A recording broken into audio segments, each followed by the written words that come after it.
Primera Tesalonicenses, capítulo 5, a partir del versículo 12. Os rogamos, hermanos, que reconozcáis a los que trabajan entre vosotros y os presiden en el Señor y os amonestan, y que los tengáis en mucha estima y amor por causa de su obra. Tened paz entre vosotros. También os rogamos, hermanos, que amonestéis a los ociosos, que alentéis a los de poco ánimo, que sostengáis a los débiles, que seáis pacientes para con todos. Mirad que ninguno pague a otro mal por mal. Antes, seguid siempre lo bueno unos para con los otros y para con todos. Estad siempre gozosos. Orad sin cesar. Dar gracias en todo, porque esta es la voluntad de Dios para con vosotros en Cristo Jesús. No apaguéis el espíritu. No menospreciéis las profecías. Examinadlo todo, retened lo bueno. Absteneos de toda especie de mal, y el mismo Dios de paz os santifique por completo, y todo vuestro ser, espíritu, alma y cuerpo, sean guardados irreprensibles para la venida de nuestro Señor Jesucristo. Fiel es el que os llama, el cual también lo hará. Hermanos, orad por nosotros. Saludad a todos los hermanos con ósculo santo. Os conjuro por el Señor que esta carta se lea a todos los santos hermanos.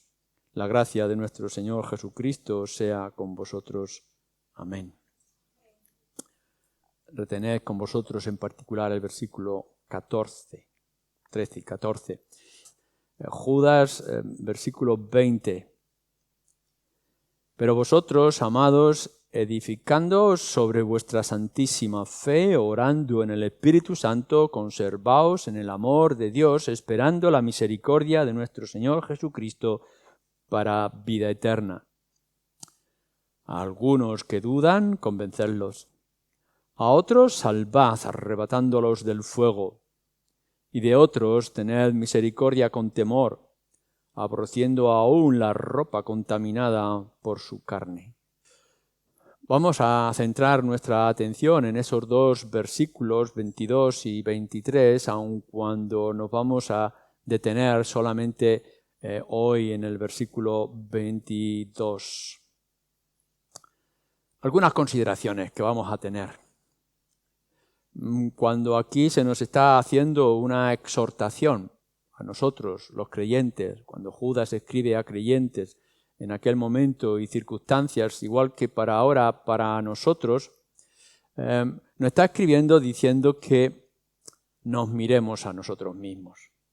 Es decir, que veamos cuál es nuestra situación y de qué manera se nos contagia o no por el error y el engaño de lo que ha estado tratando a lo largo de toda su carta. Eso podemos ver entonces en el versículo 20 y 21 que nos dice, amados, edificándoos, orando, etc. Entonces, teniendo esas cosas en cuenta, es que podemos pasar a los versículos siguientes, 22 y 23. Nunca podremos profundizar en el versículo 22 y 23 si antes no nos hemos colocado en los versículos anteriores. Por tanto, lo primero que tendremos que mirar es, ten cuidado de ti mismo. Esto es lo que nos está diciendo las Escrituras una y otra vez. Ten cuidado de ti mismo. Como cuando Pablo le escribe a su discípulo Timoteo. Y en tantas otras circunstancias o cuestiones. Así que lo primero que te tienes que preguntar en esta tarde es, ¿estás fortaleciendo tu fe como debieras? ¿Estás haciendo todo lo adecuado para ir fortaleciéndote, edificándote? ¿Tienes el conocimiento adecuado de las Escrituras? ¿Dedicas el tiempo y el esfuerzo necesario para que tu fe no tiemble ante las circunstancias? Para que cuando venga el falso maestro que nos dice en los versículos anteriores, puedas responder y puedas estar listo y dispuesto. ¿Cuántas veces los creyentes simplemente están en la nube, lo emocional, pero realmente no están poniendo fundamentos a su fe con la palabra de Dios? Así que lo primero que tienes que hacer es ver si tu fe es sólida, está en el lugar adecuado plantada. Lo segundo que nos estaba diciendo nuestros versículos 20-21 es, ¿Oras? ¿Oras de verdad? No es esa oración ligera, ese ritual cristiano que solemos tener. No estamos en contra, pero es que no es suficiente. ¿Estás orando de verdad? ¿Tienes una vida de oración? ¿Buscas hablar con el Señor? ¿Le traes las congojas, pero también las alegrías que hay en tu corazón? Uno de los termómetros de la manera de medir nuestra vida espiritual es la manera o el tiempo, la frecuencia con la que oramos. Pero no solamente es fortalecer nuestra fe, por supuesto, y orar de verdad, como nos dicen los versículos, sino tienes comunión, tienes intimidad, estás descansando en el amor de Dios. Mira que tú puedes verte vital, que puedes tener actividades, que puedes tener tu vida religiosa, cristiana, etcétera, puede estar bien, pero ¿estás fundamentado en el amor de Dios? ¿Descansas en lo que haces o estás descansando en lo que Dios ha hecho? Cuando estás en las situaciones concretas y difíciles, ¿crees que es algo que tú tengas que mejorar o lo que buscas es el abrazo del Señor? Y en cuarto lugar, ¿dónde están puestos tus ojos? ¿Están puestos tus ojos en lo que dejas atrás, en las cosas de aquí, en los tesoros de la tierra, en las luces de colores que te ofrece el mundo? Hoy estamos en Navidad y están peleando algunas ciudades a ver quién hace la torre más grande de luces del árbol de Navidad. ¿Estás tú en estas cosas? ¿O están tus ojos puestos en un horizonte más grande, en el cielo, en la esperanza de esa misericordia que ha de venir el Señor Jesucristo? ¿Qué es lo que te mueve? ¿Qué es lo que te empuja en cierta dirección? ¿Las cosas de aquí o las cosas de allá? ¿Los tesoros de la tierra o los tesoros del cielo? ¿Qué es lo que estás amontonando? Estas son cuestiones que nos tenemos que preguntar, no solamente en la situación de los falsos maestros que quieren dañar nuestra fe, sino que nos tenemos que preguntar en todas las áreas de nuestra vida, para nosotros mismos. Es entonces, y solamente entonces, que podemos ver que nosotros estamos en la buena dirección y en las buenas bases, que podrás ayudar a otros. Tú tienes que ver para poder ayudar a los ciegos. Tú tienes que estar fuerte para poder sostener a los débiles. Tienes que conocer el camino antes de guiar a otros. Solo entonces podrás encontrar la posibilidad y la responsabilidad. Porque tienes una responsabilidad en el estado de tus hermanos y tienes responsabilidad en el estado de la iglesia.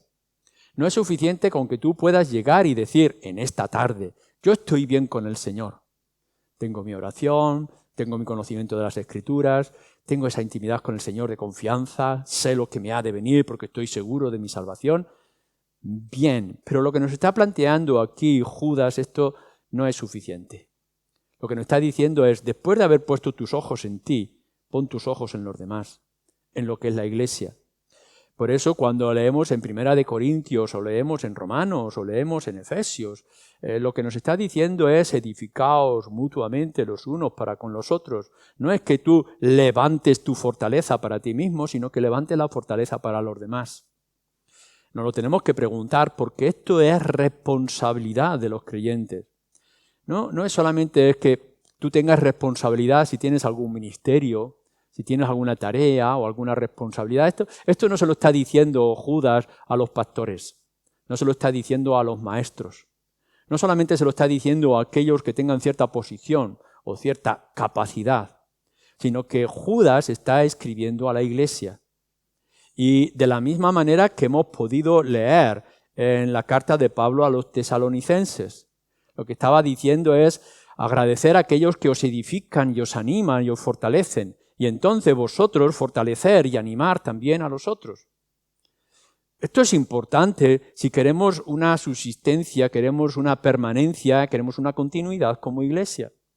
No solamente que nosotros nos edifiquemos y nos fortalezcamos, que debemos de hacerlo en primer lugar, pero después tenemos que hacerlo a los demás, y es tarea de todos, en cualquiera de las circunstancias en las que nosotros nos encontremos. Podrás ponerle carga al pastor o al maestro que tenga más conocimiento de las Escrituras, que tenga más acercamiento a la gente en ciertas posibilidades, pero cada día que te levantas tienes que pensar, Toma tu carga y llévala, pero también tienes que tomar la carga del otro. Si nos hacemos individuales y nos convertimos en los modernos ermitaños evangélicos, es decir, que levantamos nuestros templos y nuestros cultos en nuestras casas y nos sentimos en la comodidad y en la seguridad, que llegamos a nuestro hogar y decimos, tengo mi Biblia, tengo mi tiempo de oración, estoy bien, estoy seguro, estoy cómodo, tengo comunión con el Señor, todo eso está muy bien. Pero la Biblia, el Señor, la Escritura, no nos señala que estemos bien en casa, sino que recordemos que somos parte de un cuerpo y que por tanto como cuerpo tenemos que ver que todos nos esforcemos y nos edifiquemos. Tú puedes ser el brazo fuerte y animoso, pero si tienes unas piernas débiles, entonces no podrás avanzar. Podrás ser esos ojos que ven con capacidad, pero si no ayudas a que el otro pueda oír o pueda comunicarse, porque tiene el don de la lengua, etc., entonces la Iglesia no podrá seguir adelante. Tienes el deber como creyente, como cristiano, de edificarte a ti mismo y edificar a los demás, de exhortarte a ti, de analizarte a ti, pero también al que está a tu alrededor.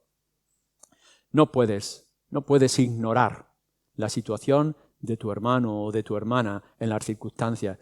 El enemigo no va a atacar únicamente al fuerte para destruir la obra, sino que va a atacar a los débiles para debilitar la obra.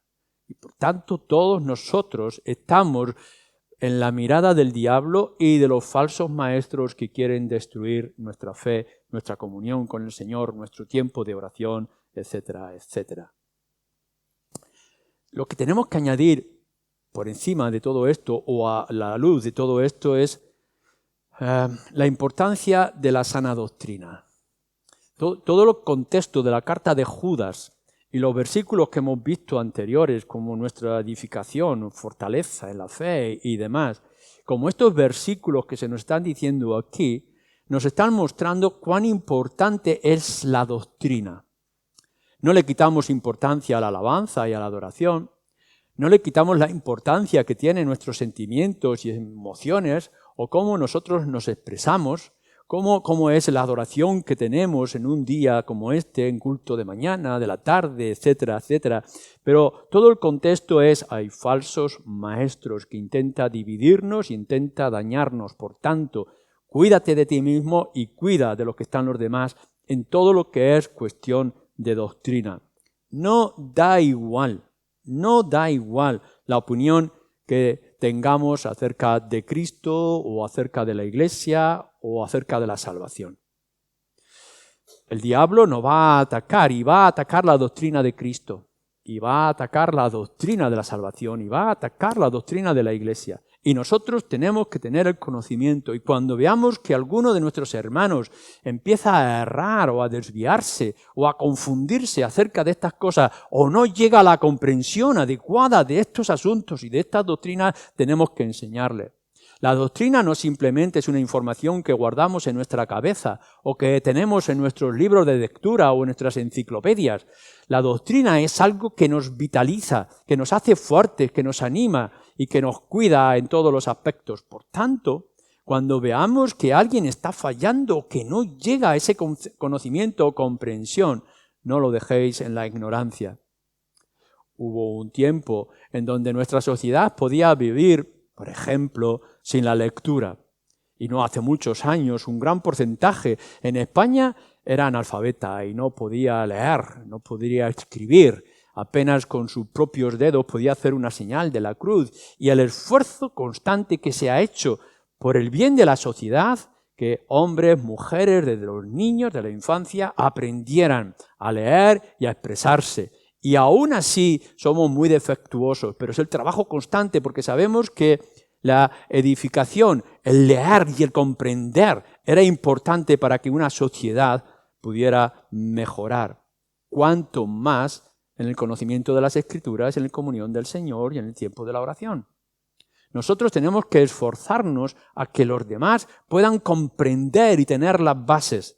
No solamente el diablo nos va a atacar a nosotros, sino que va a atacar al más débil, al que sea más retrasado en nuestra columna de avance.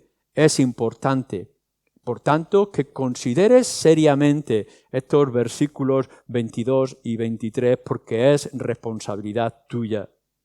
Todos podemos ser seducidos y todos podemos ser confundidos, aun cuando, como podemos leer en 2 de Timoteo, algunos son más fáciles que otros. Fijaros lo que nos dice Pablo, escribiendo a su discípulo Timoteo. Si leéis en 2 de Timoteo 3,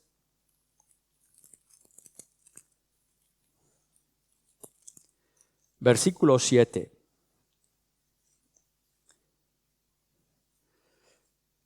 Con respecto a ciertas personas o ciertas mujeres, estas siempre están aprendiendo y nunca pueden llegar al conocimiento de la verdad. Nos pone el ejemplo de Janes y Jambres. Siempre están aprendiendo, pero nunca pueden llegar al conocimiento de la verdad. Esto es una realidad, no solamente en el tiempo de Timoteo o de Pablo, sino que es una realidad en nuestro tiempo y no podemos ignorarlos. Hay algunos que tienen una facilidad tremenda para aprender y que tienen todas sus neuronas trabajando y tienen una memoria extraordinaria. Todo lo que se les da lo retienen y lo saben usar, pero hay otros que son más lentos y son más dificultosos a la hora de poder comprender. Pero no podemos dejar ninguno al margen. Tenemos que ayudar a que todos avancen y crean, porque la Escritura tiene la riqueza de que no solamente tiene suficiente enseñanza para los más hábiles, pero que tiene la facilidad de comprensión para los más ignorantes o los que les pueda costar más seguir adelante. Y esos son los que fácilmente caen y los que pueden ser engañados, que son como veletas. Enseñanzas que nos vienen y que nos gustan y que nos agradan, los astutos engañadores que vienen a seducir a los más débiles. Estemos alerta y no seamos indiferentes a lo que está a nuestro alrededor. El error puede entrar de una manera fácil por cualquiera de nosotros en la época en la que estamos viviendo. Y podemos escuchar constantemente de errores de los más garrafales o los más sorprendentes, incluso de los más ridículos. Por ejemplo, no hay un ambiente en ciertos círculos donde se te nos dice que te emociones, que te goces, que todo va a ir bien y que constantemente es la alabanza y el gozo y la alegría y la ayuda. Pero claro, esto es como cuando nos dice la semilla que cae en una tierra superficial y todo es alegría y gozo, pero enseguida vienen las dificultades y vienen las tensiones y no hay base, no hay fortaleza. No podemos pensar, no podemos dejar que nos dejemos llevar únicamente por emociones y por goces y disfrutes. Hemos escuchado en más de una ocasión, haz esta oración. Firma este papel, esta confesión, y ya eres cristiano. Sigue con tu vida. ¿Y cuántas veces hombres, mujeres, simplemente han hecho una confesión externa y superficial, empujados por un momento emocional, un venir hacia adelante y tomar una decisión cuando realmente no ha habido una conversión? Y qué terrible, cuánto daño ha hecho esto. Y hemos dejado que hombres y mujeres crean a lo largo de su vida que son cristianos cuando no lo son.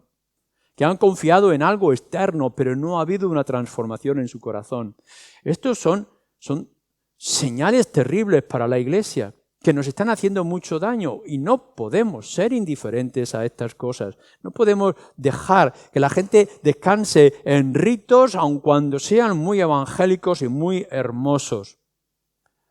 Todo el lenguaje judaico que nos quieren tener, todo ese emblema ecuménico, que uno pueda ser sincero y no importa dónde esté. En cualquier manera, si tú confías, entonces habrá salvación. Y la Biblia es clara, no hay salvación sino en el Señor Jesucristo. No podemos dejar que la gente se engañe y de que cualquier filosofía, cualquier religión, si es de un corazón sincero, será más que suficiente. No es suficiente. Y tendremos que dejarlo claro en medio de nuestra gente.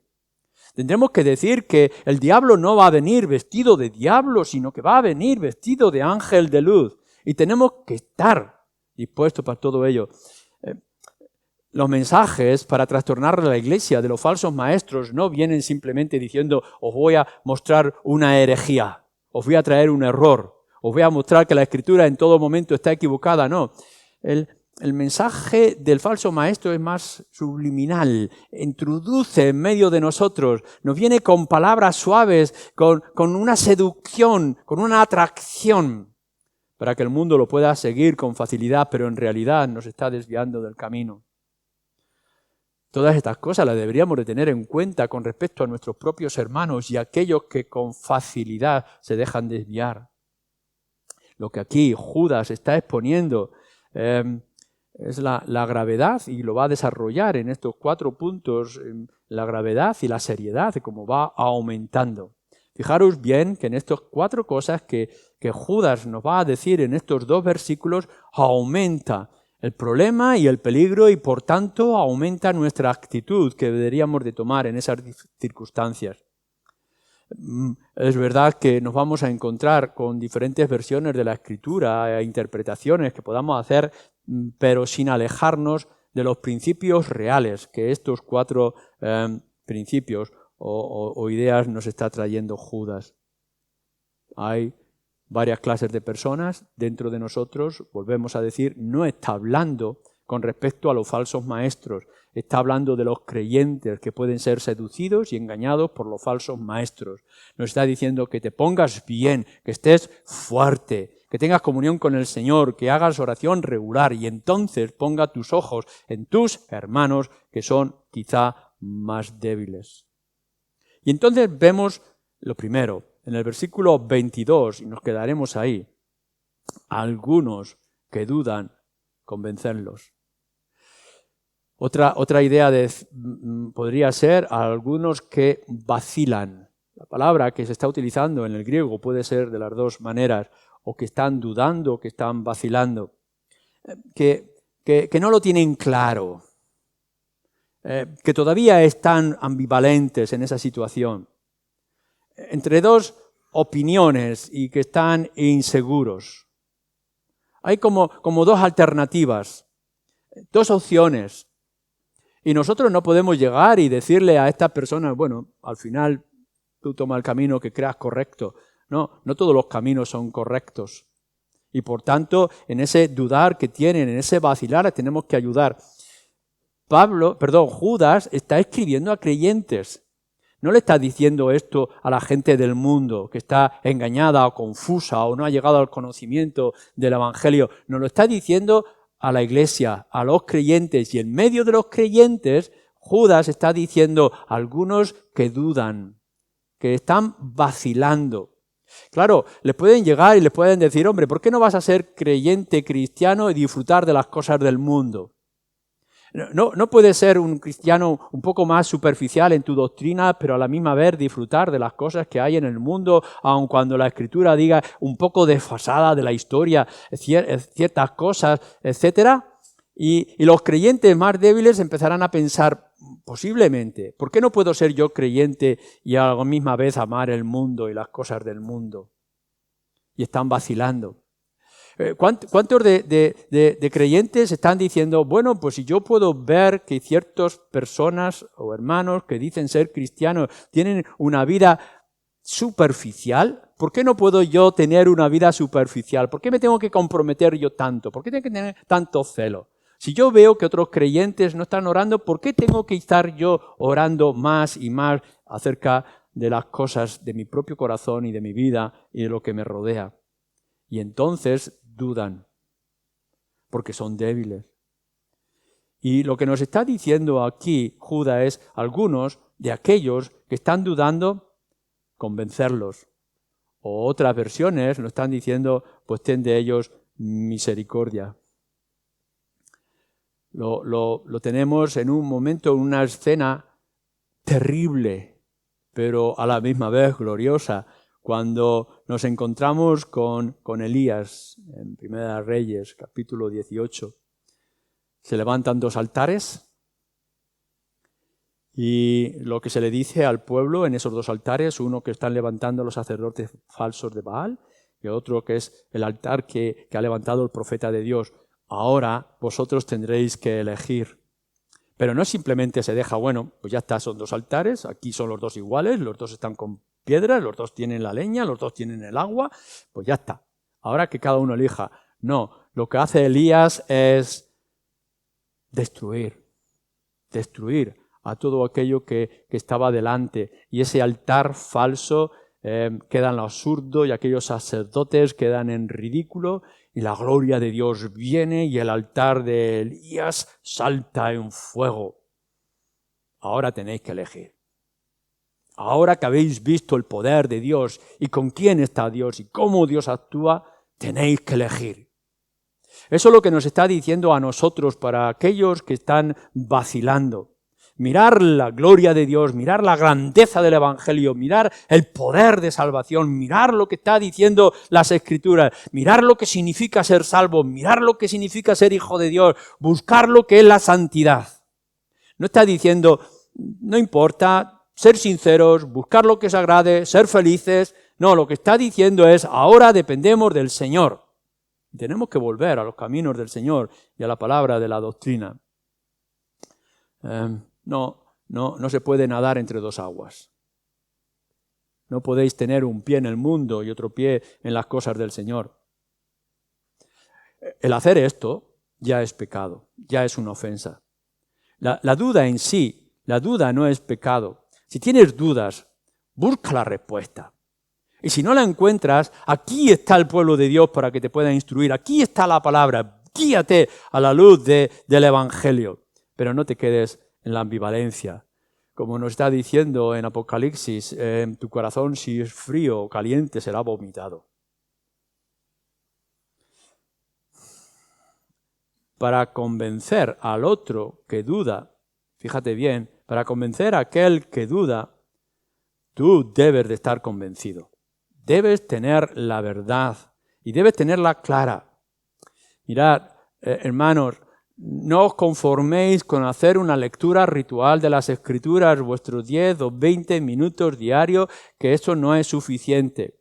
Si te conformas con unas cuantas migajas de la palabra de Dios y no te alimentas de verdad, no podrás sostener al otro. Lo que nos está diciendo es que leamos con profundidad, meditemos la palabra, la estudiemos en profundidad y la apliquemos en nuestras vidas. Y después tenemos que escuchar. Y cuando veamos al otro que tiembla, o que duda, o que vacila, escucharlo y responder sus dudas, responder a su inquietud, traerle las ideas claras del Evangelio, lo que habéis experimentado, lo que habéis descubierto, lo que habéis masticado con vosotros mismos, podéis ayudar al otro. Debemos no solamente tener conocimiento de la doctrina, de la Escritura, sino que también debemos de saber argumentar. Tenemos que tener apologética, tenemos que escuchar al débil dentro de nuestra iglesia y saber cuál es su enfermedad, saber cuál es su duda y poder responderle. Y para eso tendremos que leer una y otra vez la palabra de Dios. El apóstol Pedro, en su primera carta, capítulo 3, versículo 15, fijaros lo que dice. Vamos a primera de Pedro.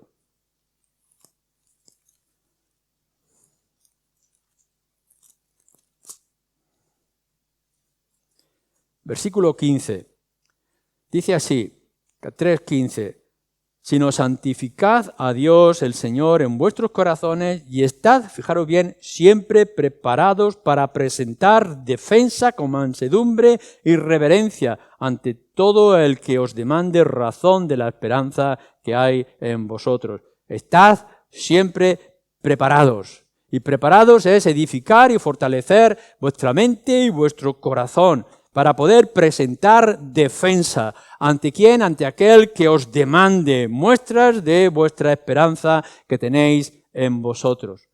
Cuán esencial es para nosotros estar siempre preparados y dispuestos para poder responder a aquellos que vacilan. Pero si lo podemos comprender bien en otra interpretación, en el que dicen algunas que dudan, tener misericordia. Actuar con misericordia o actuar con paciencia, como nos dice Pablo en Gálatas capítulo 6. Los hay que son muy torpes, que son muy lentos para aprender. A veces lo podemos ver en los niños, que las cosas hay que dejárselas muy masticadas y muy claras y muy sencillas. Y no podemos rehuirlos, no podemos dejarlos atrás, no podemos ponerlos aparte. Mostrar misericordia con ellos, tener paciencia, seguir instruyéndoles. Quizá están dudando no porque sean débiles en sí, sino porque los han engañado. Han estado siguiendo tradiciones o ideas a lo largo de su vida antes de poder llegar a la luz del Evangelio y están chocando sus tradiciones culturales, las ideas del mundo que les han empapado la mente y el corazón, y limpiar todo esto que está aquí y todas estas cosas que están aquí cuesta. Por tanto, lo que nos está diciendo este versículo 23 es: tengamos paciencia, tengamos misericordia. La astucia de los malvados, de los falsos maestros, de las doctrinas carismáticas que nos vienen con ese carisma, con ese atractivo, con esa hermosura. Hábiles como son los falsos maestros, y que es muy fácil que otros sean engañados, que les hayan llevado a confiar en lo que no se puede confiar, en vestirse de la manera que no tienen que vestir su alma y su espíritu o su corazón. Y tendremos que mostrar con ellos misericordia. Puede ser que tengan sentimientos enfrentados. A veces hay luchas. ¿Cómo puedo yo seguir al Señor si tengo esposo o esposa que no me quiere seguir, si tengo este conflicto familiar, si tengo que enterrar a mis muertos, si tengo que cuidar de mi matrimonio, si tengo que tener estas situaciones concretas en mi vida? Esto es lo que nos está diciendo muchas veces las excusas que le ponían al Señor. Y que las encontramos, y encontramos personas que tienen esta lucha, esta ambivalencia, estas dudas. Quiero seguir, pero a la misma vez tengo estos sentimientos y estas emociones. A los que dudan, mostrarles misericordia. No estamos excusando el pecado, de ninguna manera, pero estamos teniendo amor por el pecador y estamos buscando beneficio para sus almas. Nos dice el apóstol Pablo en Efesios capítulo 4, versículo 15, seguid la verdad con amor. Así que este es el objetivo de lo que nos está diciendo este versículo 22. Seguid la verdad, buscar la verdad, darles la verdad, empaparles con la verdad, pero hacerlo con amor, hacerlo con misericordia. Algunos tienen la capacidad para retener y recibir las cosas. Si lo pueden ver con claridad en su vida, tienen el deber de aceptarlo con rapidez. Pero hay otros que les cuesta más tiempo. No los dejemos atrás. Convéncelos, pero convéncelos con amor y con misericordia, con paciencia, con una buena actitud. En otras palabras, siempre va a haber conflictos y siempre va a haber luchas. Y en nuestra iglesia, en esta iglesia en la que estamos, no todos tenemos las mismas cosas y de la misma manera, pero todos tenemos las responsabilidades. Así que lo que nos ha dicho en Tesalonicenses el apóstol Pablo, nos lo tenemos que repetir a nosotros. Tenéis que, los débiles, los que estáis en duda, los que estáis en lucha, los que tendréis que arreglar los conflictos que tenéis todavía de doctrinas, de ideas, de comportamiento, de actitudes, respetar a aquellos que os amonestan con amor. Aceptar las amonestaciones que vienen a la luz de las Escrituras. Todo lo que sea la verdad es la verdad de parte del Señor. Pero por otra parte, también ha dicho Pablo a los tesalonicenses que nosotros tenemos que enseñarles e instruirles, amonestarles, pero hacerlo también con amor, con paciencia, de una manera u otra, para que toda la iglesia crezca al mismo ritmo y pueda alcanzar la misma santidad y relación con el Señor. Aquí estamos. Somos nosotros. Y cada uno de nosotros tiene un aspecto, un amor, un avance en las cosas del Señor. No importa dónde estés. No importa de dónde vengas. No importa quién seas. No importa de momento el ritmo que lleves, los que van más adelante, en el nombre del Señor, llevar y animar a los que están detrás. Y los que estáis detrás, no perdáis el ritmo, avanzar más adelante, pero no dudemos. Tengamos la convicción clara de que la palabra de Dios es nuestra fortaleza para nuestro conocimiento y nuestra fe, que necesitamos más oración y comunión con el Señor y que nuestros ojos tienen que estar puestos no en las cosas del mundo, sino en el cielo. Que sea así. Amén.